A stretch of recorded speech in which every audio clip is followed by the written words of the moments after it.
what I realized about America?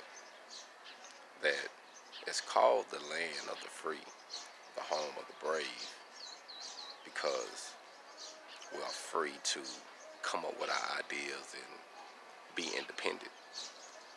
But if you are a necessarily worker, you're not being independent.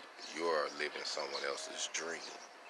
But if you're independent, you realize that it only takes money to live good. You know, a lot of times we want money so that way we can do a lot of stuff, and that's fine. We do these things, and then you look at life like, man, I just wasted my money on that shit. It didn't even mean nothing. You know what I'm saying? But then you realize that if you start a business and you just accumulate money, you can actually enjoy life. So to me, that's living the American dream, is realizing what the dream actually means. It means that you have to be brave when you're being independent. Think about it.